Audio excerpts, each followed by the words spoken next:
It's December 1st, 2021, everyone, in case you hadn't seen your calendar today. And since the holidays are literally around the corner, I want to ask you a question. What if you decided to make this holiday season your best one ever? Have you given that any thought? I know, I can hear you already. Leighanne, there are so many unknowns right now in the world. It's disorienting. I feel overwhelmed. And I hear you. But what if you were to choose to look at it from another lens? What if you were able to trade your overwhelm and expectations for more joy and appreciation? And one last thing, what if you decided ahead of time how you wanted to show up for those in your life? Welcome back to Champion Your Life. I'm Leighanne Champion. I'm excited to help coach and reframe your holidays today so that you can see them again from a different lens. I've asked my producer and dear friend, Terry Mullen, to jump on this podcast and come into this conversation. Hey, Terry. Thanks for having me. Thank you for doing it. Well, I have to laugh because as I was listening to your opening statement, I thought to myself, the first thing I thought of about the holidays is my never-ending to-do list. Oh, and that can't be good. Well, it's real, that's for sure. I think, Yes, seriously, I think that's for most everyone. We often get so focused on logistics, the list, and we miss, what do we miss? The bigger meaning, right? Yeah. We miss the joy, right? That's supposed to be on that list. Maybe what we should do, let's write down joy first on the top of the list. What do you think? On the list? Yeah, that's a good idea. Well, it's easy to go down that rabbit hole because, the list becomes overwhelming. For me, it does. It's like countdown time. And I keep forgetting, Leighanne, I actually have a choice in my thoughts and what I'm focusing on. And you actually teach that in your podcast. And I realized that a lot of the stress, I brought it on myself. I've actually placed it there myself. So that's not good. Such great awareness. Listen, that's the beginning of getting it. So good for you. We need to just remember what we focus on matters, because where the focus goes, the energy goes. I love that phrase. But, it's kind of whatever we expect to find, we find, don't we? It's really kind of a self-fulfilling prophecy. So, Terry, what I want us to do today, Terry's my kind of a willing guinea pig here. I want to help all of you listening on the podcast today to get clear on the real meaning around the holidays for you, the quality of time that you want to have with your family, new traditions that you might want to create, some old ones you might want to get rid of, and make these decisions ahead of time. Yeah, that makes sense. Making the decisions in front instead of waiting to see, what happens. Exactly. And of course, there's going to be logistics and to-dos, but I think that if we're coming intentionally from a place of joy and anticipation, and our thoughts are not focused on being overwhelmed, right? Right. Hey, we might even look forward to our lists and logistics. There could be an excitement to it. Wouldn't that be nice? So, Terry, let's be intentional for a minute. Okay. Since we're talking about what we want, it might be interesting to explore. So what I'm going to do is I'm going to coach you a little bit, if that's okay. What hasn't perhaps worked for you in the past? So I know I'm putting you on the spot a little bit, but what, if you think back on Christmases gone by, what are some of the things that didn't work for you? Okay, well, in the past, I think, I have found out that I am a people pleaser. Your last podcast, doing that, it was like, that's what I am. So because of that, I really think that what didn't work is I just want everything to be perfect for everyone. And tall order. And that just never works. A really good example is when mealtime. Mealtime was a big deal for me because my husband was Norwegian and he wanted the traditional Norwegian food. My sister's family is Persian and they want the Persian food. And then the rest of my family wants traditional American. So it's like, what do you do with that? It's a lot. And I tried to make everyone happy. And so the logistics of that, it just stressed me out. I need to tell you, that sounds exhausting. It was exhausting. And I wish I hadn't let it get to me and realized sooner that it was all fine. It was just as it should be. My dad, he used to be in television and he used to tell his crew, he'd say, if it's close enough, it's perfect and it's a wrap. Isn't that great? I mean, I wish I had heeded that advice a long time ago. Yeah, because it's never really about the food. I mean, hopefully that's the part of the fun, of course, but it really needs to be about connection. That is what people really desire, whether they're aware of it or not. Right? Yeah. And our expectations of grandeur, like you preparing all those different cuisines, can really get in the way of our enjoying ourselves, right? Right. I'm a big proponent of looking back to our past Christmases and reflecting a bit, and then kicking some of those more absurd things or traditions that we do to the curb. Mm-hmm. I think, what I was thinking about before this, we need to normalize our expectations with a little humor. I like that. Normalize our expectations. That's good. Because I mean, whatever we do together as a family, that is the ultimate gift. And, in hindsight, Leighanne, no one was complaining about the food, and it was all in my mind, and the pressure that I was putting on myself, thinking that it was somehow not good enough for everyone. And, as you say, it's so much more about just being together. That's so good, Terry. This is going to be helpful for many people listening. So as we're moving forward, what do you want your holidays to be like? So what we're going to do now is I want you to choose the emotions that you would like for the holidays, because you know what? We can do that, right? We can do these things ahead of time. Okay. What would you like to choose? Yeah. I would choose calmness. Calm's a good one. Being present, and probably joy, having some fun. I mean, I think I would probably really need to do a thought download, right? Bingo. I mean, I would actually sit down and write my intentions and for the holiday, and because that's exactly what you teach, and take it from there. Okay, so Terry, do me a favor and break down how you actually do a thought download for people who are listening. How would you do that? Mm-hmm. Okay, so what I would do is I would write my emotions at the top. So what I would do is if I'm in my bed in the morning, or if I'm at the kitchen table, I would take something like this, or I would take a journal or something that I have, and I would write on the top of it my emotions that I want for the holidays, which I said was being calm and present and joyful, or having fun. And then I would go further on, writing down new thoughts to think, or new ways to roll. Oh, I love that. So how to change it up. Love that. So the new thoughts to think. So explain what might be a new thought to think around the holidays. So for people who are listening, give me an example. What's coming up? Okay, so number one would be, it doesn't have to be perfect. Yeah. Right? Everyone listen, write that down. What else? It doesn't have to be perfect. And let's see, number two might be that it's all about the connection, that it isn't about the money or how much money you're spending, that it's about the connection. I love that. You're on a roll. What else? Yeah. Number three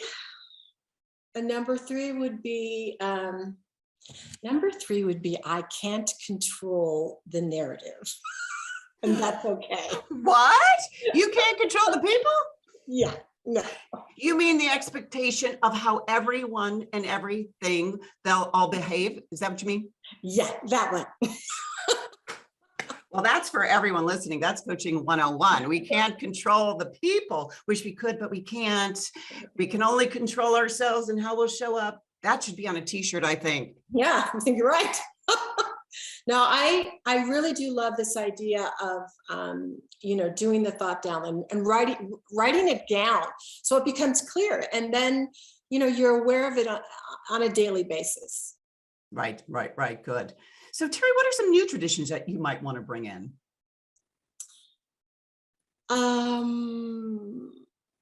Well, I probably, let's see, what do I want to do?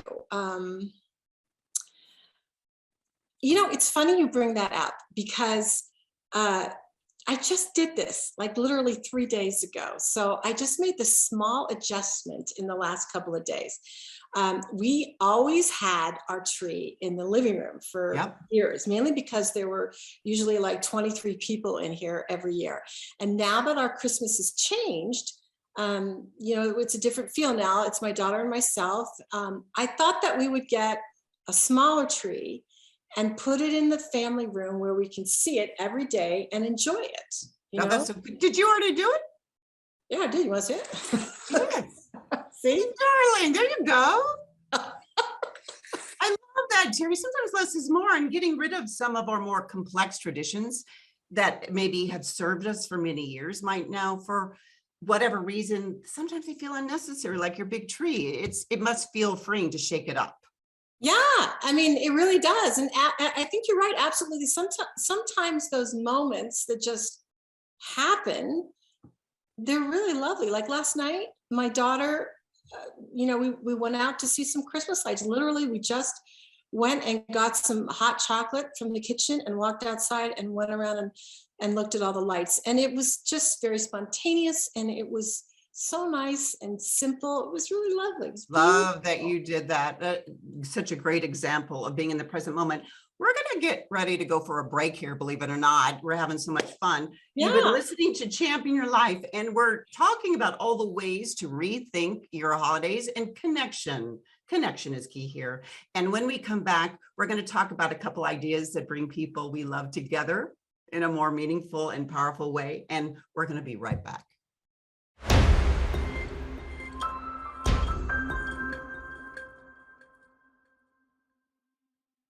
Welcome back to Champion Your Life. We've been having some fun here talking about the upcoming holidays, creating traditions, letting some go, simplifying, and giving a lot more time to the people we love. Terry, I know that your family had a really hilarious tradition. Do you mind sharing that one that you guys did for many, many years? Yeah, no, we made movies, which is so silly, crazy, 30-second, 1-minute movies. And this was, Leighanne, this was way before TikTok. Girl, you were ahead of your time. Yeah, we kind of were. We would all get together and decide on what film we wanted to do and what scene. And that alone brought so much laughter and fun around the table, just figuring out how we would do these scenes. And once we all decided on the movie, we would grab what we needed and just start filming. Like the first one was Ocean's 11. It was in our kitchen. And the scene where they're all staring at the jumping waters in Las Vegas, that hotel, I forget the name of the hotel. Bellagio. Yeah, there you go. So we were all staring at the sink and at the spout going on and off as each one of us left the shot. And just, it was just so much fun. And another one we did that 70s show in the car singing the opening song. And I remember my nephew just hanging on the top of the car in the garage to get the shot, and it wasn't about the movie. It was about making the movie and with all of us together. And mostly what I remember is just peals of laughter. Yeah, it's all about connection, right? Yeah. Nothing like laughter to fuel that. That's such a fun idea for everyone listening to do today. Listen, also one other thing I wanted to touch on. There's another aspect that you are in the midst of experiencing, and something that I think everyone's going to go through at some point or another. And it's called a transitional holiday. Could you just briefly explain to our listeners what that looks like, Terry?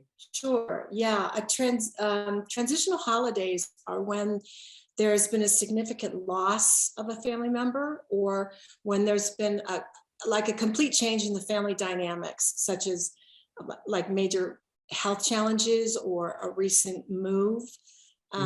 It could be a divorce, very difficult. Yeah, sure. In my case, it was the loss of my husband. And you have to think it through for, you have to think it's to structure it differently. For me, in the beginning, my grief left me with very little energy. So you have to plan around that. You know what I mean? Yes, for sure. And it sounds like sort of what we were doing earlier in the podcast, where I was intentionally having you do a thought download, would be very helpful in those situations. Am I correct?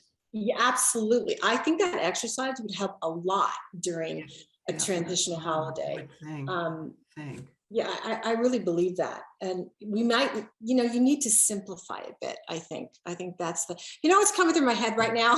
Sorry, but I think I'm going to do a little tit for tat here because, Oh no. well, what's popping in my head is, would you tell the story of the Champion family's gift of words? I knew that's when you said Champion family. I'm like, oh, I know what you're doing.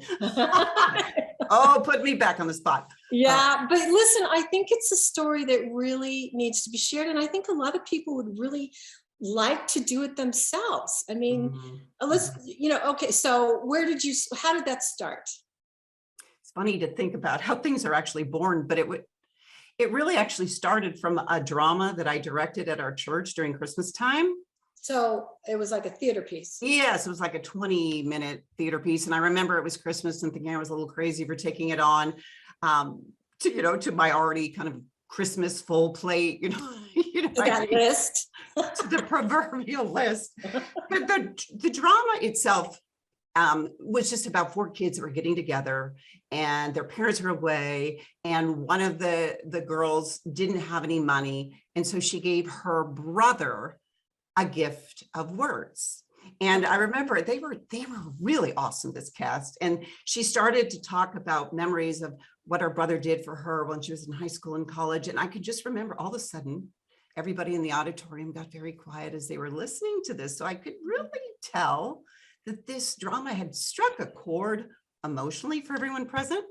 And afterwards, it was over. I remember just walking up and sort of standing in front of the stage and looking at them all. And I just had this overwhelming sense that God was saying to me, so what's your takeaway, Leighanne? I'm like, it's over. Wow. But that's not what he meant. I mean, that's so cool. So you felt like God was asking you, like, how does this apply to you in your life? Exactly. It was like he was cluing me into how I could incorporate this in my own family. And I'm just so glad he did, because it just allowed me to dream up what this could become. And this gift of words has become a beloved tradition in our family. I realized in that moment in time that it's not all about the gifts. I actually do love to buy gifts for people, I admit it, but it's so much more about the opportunity to stop and reflect on a year and share with those we love how we feel about them and how we appreciate them and how we see them growing, right? And what I realized in this exercise year after year after year is that we learned as a family how to celebrate each other in the gift of words. Does that make sense? Yeah, no, it sounds wonderful. It's funny. I remember we tried the first year where we just wrote to one person in the family and nobody really liked that. It was very unsatisfying for them. Really? Everybody decided in the future that they wanted to write to everyone. And I think really the truth was that they wanted to hear from everyone. It was very, very sweet. Okay.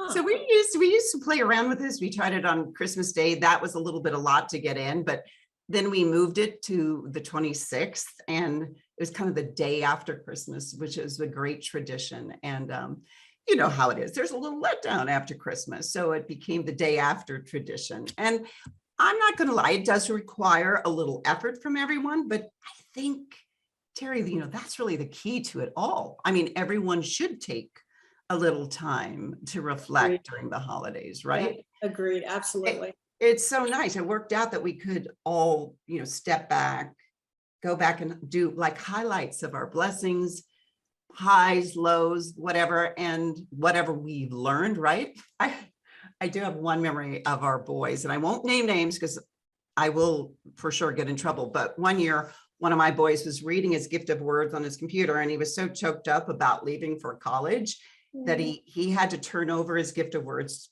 to his brother to read it for him. It's really hard to put into words the bond that this creates really within a family. It's because he was really and truly feeling it. Completely. And it's interesting, unless we do reflect and write things down, I think we humans, we forget a lot. Yeah. It becomes, the gift of words becomes this marvelous diary, if you will, for your family. And, look, we've missed a few years here and there, and as dynamics change for when everyone gathers, one of my boys is married now. So it may now look more like an every other year kind of thing. Right. But it's beautiful whenever you can do it. And I highly recommend this for anyone out there listening. I believe we started this when my youngest was like 7 or 8. I think this is such a magnificent tradition. I don't think it would matter what age you started it. I'm thinking of introducing it now. No, you're absolutely right. I've had several people do that at when their kids are older, for sure. My son reminded me recently that the word eulogy actually means beautiful words. And why do we save our beautiful words only for funerals, right? For the people who've passed, right? Yeah. I mean, why? I didn't know that that's what that said, that meant. And why we should be telling people now how we feel about them, right? Yes. Yeah. Yes. It's up to us, and we can lead by example. We really can. We can decide ahead of time that we want to do something like this. I cannot believe how quickly this has come to a close. But Terry, I love this conversation. Wow, that was fast. I know, it feels fast. What are your takeaways, my friend? Well, I love the thought download. That's actually helps me personally, and I would recommend it to anybody. And obviously what we just talked about, I think the gift of words is just a tremendous gift. It is, and we're going to try a new tradition for Courtney and I. Yay! And I loved what you said about kicking perfection to the curb. I mean, really, Christmas should be a time for reflection, not perfection. Hey, I like that. It rhymes. That works, because it's incredibly easy to get caught up in the frenzy of the holidays and then feel overwhelmed trying to fit it all in and meet everyone's expectations. Yes, everyone's expectation. So what are we going to do? We're going to normalize our expectations. That's it. This year, I want you all listening to just take some time to reflect and refine and reboot on what matters most to you. Have conversations with your people about the kind of holiday that you want to create. And just remember, don't go into default mode, letting things just happen. Create your Christmas, do your holiday thought download, decide ahead of time what emotions you want to focus on, like Terry did for us so beautifully. And lastly, it's all about the intentional connection that we create. At the end of the day, the only thing people really remember is how you made them feel. Sure. It's been so great to connect with you all today. Wishing you all a beautiful holiday with those you love. Thank you, Terry, for joining us. You've been listening to Champion Your Life. Godspeed. Thank you for listening to Champion Your Life with me, Leighanne Champion, on transformationtalkradio.com. To find out more about me and my coaching platform, visit championyourlife.com. That's championyourlife.com. You have one precious life. Let's live it to your fullest potential. Let's go. Let's do this together. See you next time.